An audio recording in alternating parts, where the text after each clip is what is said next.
Hi, everybody. It's Tim Constantine from the Washington Times. And with me, as always, David Bozell for America. Hi, David. Hey, Tim. How are you?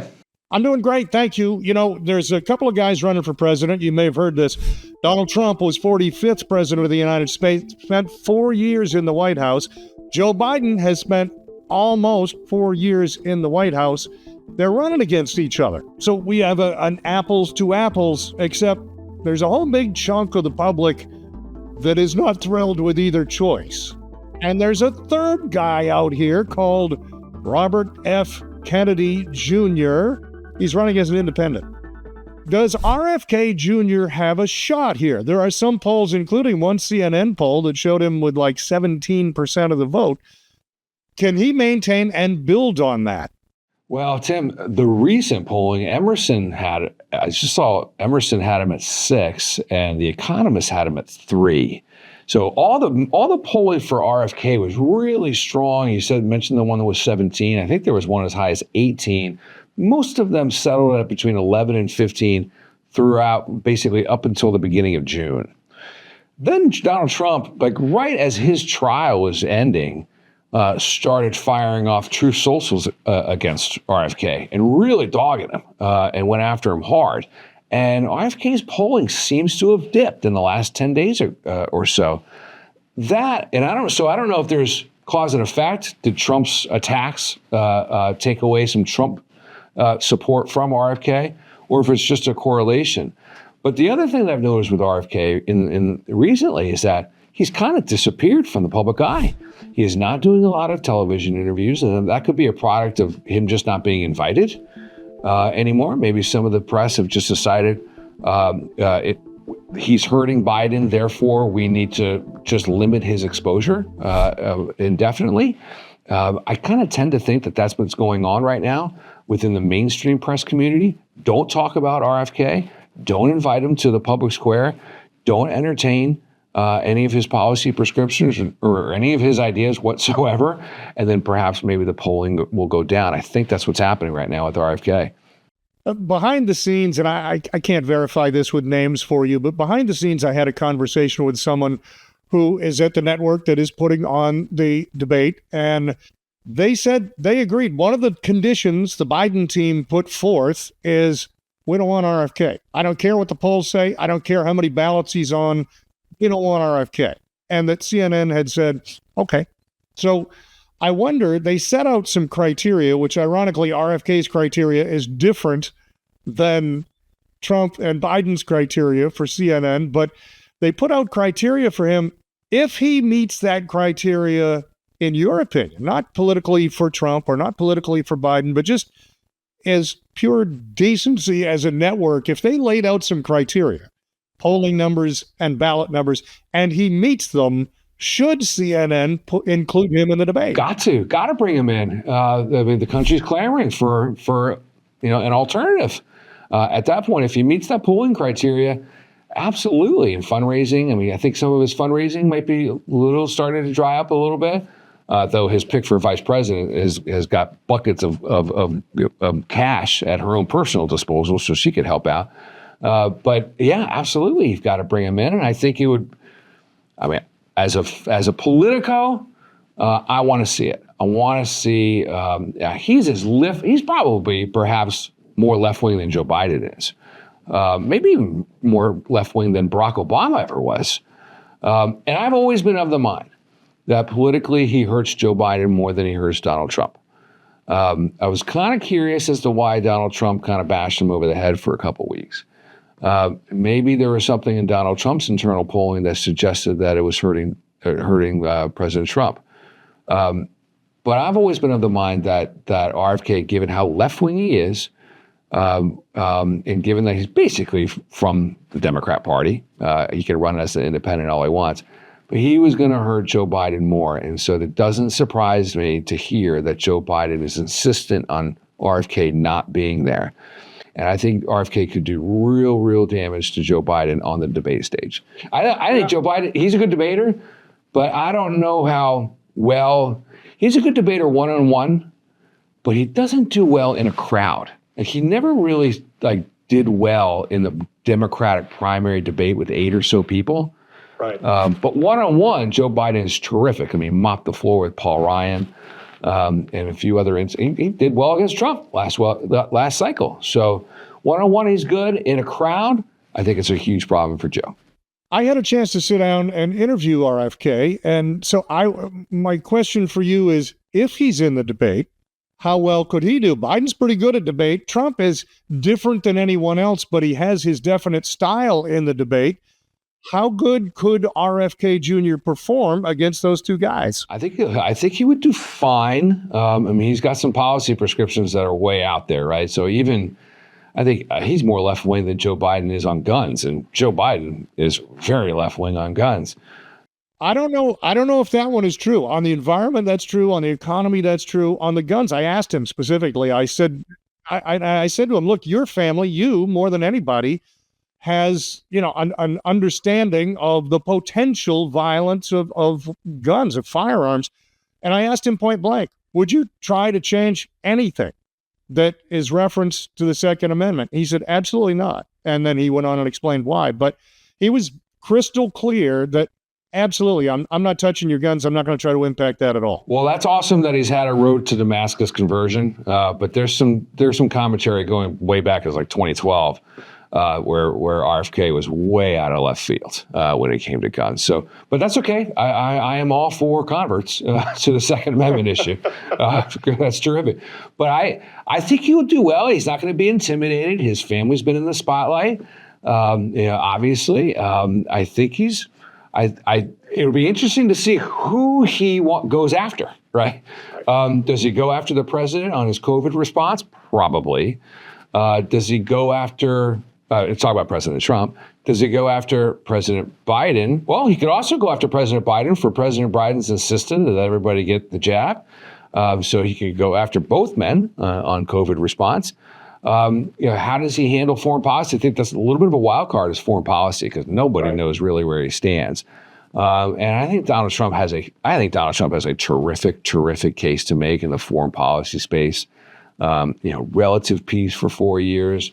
Bad guys stood down. Nobody wanted to cross us compared to what's going on now, where you've got multiple theaters of war: the Middle East, Russia, Ukraine, China is rattle sabering. I mean, you've got Russia sending warships to Cuba, as if this. I mean, you want to talk about how this is all full circle? I mean. President Kennedy dealt with the Cuban Missile Crisis and with this exact same scenario. Here we are. Here we are. Later, yeah. Right. I mean, so I would welcome RFK's addition to the debate and that perspective, going especially with Russia being down in Cuba. Dave, I get asked every single week whether or not RFK actually has a fair shot. I get asked over and over and over and over. And my answer is we live in strange times. I know third-party candidates don't usually fare well, but I've seen stranger things. And at this point, I've looked at some of the pollsters and some of the most credible pollsters like TIPP or Rasmussen, people that actually get the numbers accurate and right. And 70% of Democrats don't think that Joe Biden is all there. So they're going to be looking at an alternative. And Kennedy having a background as a Democrat, they may give him a second look. There's a chunk of Republicans that are frustrated by all the drama that goes with Trump and think, well, maybe we should look around. And because Kennedy's name is Kennedy, then they may give him a second look and at least listen to what he has to say. So when people say, well, Ross Perot was the best in our lifetime, but he still didn't really have. I think RFK, if he catches fire, and it has to happen in June and the first part of July, or it doesn't happen.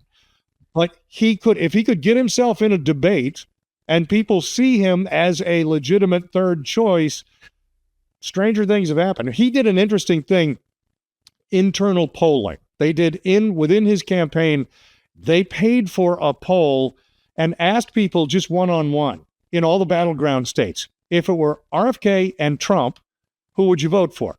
And RFK beat Trump.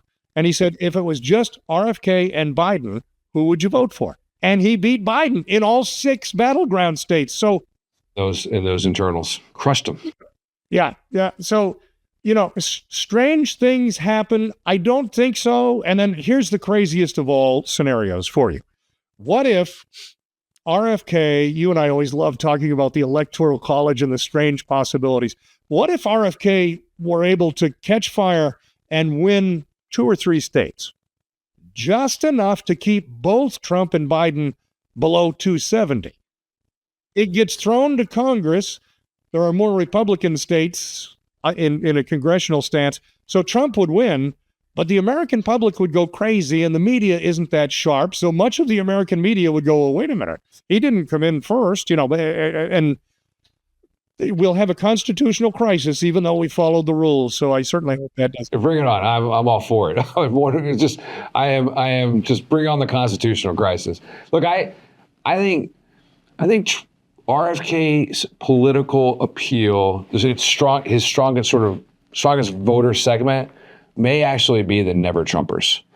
Because I think if you're sort of a center right never Trumper that cannot in good faith vote for Joe Biden again like you did in 2020, RFK kind of gives you a way out, right? And I don't, as someone who would like to see President Trump win, I don't care if I would prefer that they just vote for RFK, and I would actually probably prefer if the never Trumper doesn't vote at all. But go ahead, vote for RFK. That's fine. And I am never going to sort of discredit or badmouth somebody's protest vote. That's you prefer that they move to Brussels. Sure. I mean, Bruges is excellent town. It's the most beautiful European town out there. So sure. But yeah, I think he's got appeal to the never Trumper that can't bring himself or herself to vote for Biden again. So what does that amount to across battleground states? Listen, if it's 2%, I'll take it. Right. But he's got to do well. He's going to do sort of north of 5% in the battlegrounds to have a real impact on the final numbers. But for all the talk about how the country is thirsty for an alternative, we've said this before, Tim. When there's a controversial ending in a boxing match, the country typically votes for the rematch, and that's exactly what has happened. They've put these 2 nominees at the forefront. But I would love to see RFK on that debate stage, and I don't know if Joe Biden could handle having 2 guys on either side of it. I mentioned that RFK will either catch fire or he won't in the next 30 days. And if he catches fire, I think because his name is Kennedy and because they have a pretty good team put together that he worked with, you might have a 3-way race in the fall. But if it's going to be either he's polling at 25 somewhere along the line, or it's going to just fade away. In my mind, there isn't an in-between. He's not going to maintain a 12 or 14% support for the next 4 months. It's either going to start to take off or it's going to taper right away. Yeah, I think he's got to get on the debate stage. He's doing really. You mentioned his team is doing. His digital operation is really strong. His ad buys are well targeted. His messaging is very tight and very strong. And he talks about those internals that you were discussing that show him beating Biden independently and Trump independently. So he actually kind of blames Biden. If you look at some of the social media ads that he's running, he kind of blames Biden for the Democrats not being able to beat Trump. It's kind of interesting. So it's I think his team's strong. His digital, he's got to win the digital arena. That's sort of where excitement sort of bubbles up from. And he's doing a good job in the paid ad space. If I had a critique, there are more independently minded people on Twitter, now X. He's got to be more active there. I will conclude with this, and that is I realize third-party candidates do not usually fare well in the United States system. But at this point, in mid-June, dismiss RFK Jr. at your own peril. I'm not ready to do that. Totally agree with you, Tim. Totally agree.